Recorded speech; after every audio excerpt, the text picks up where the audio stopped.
gọi là người ta huấn luyện voi mà. Người ta đi săn là người ta huấn luyện bắt nó về, bắt nó về hoặc là làm những cái gì mà để voi làm là người ta hô.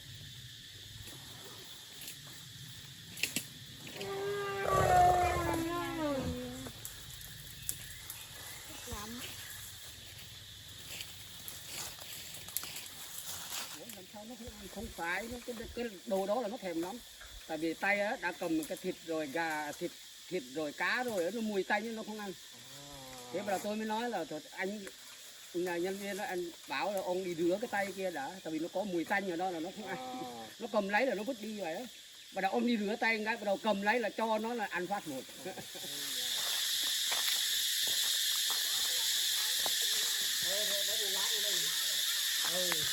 Tí là cháu về bên này, còn chú thì ngồi qua bên kia, tại vì cái thích bên kia.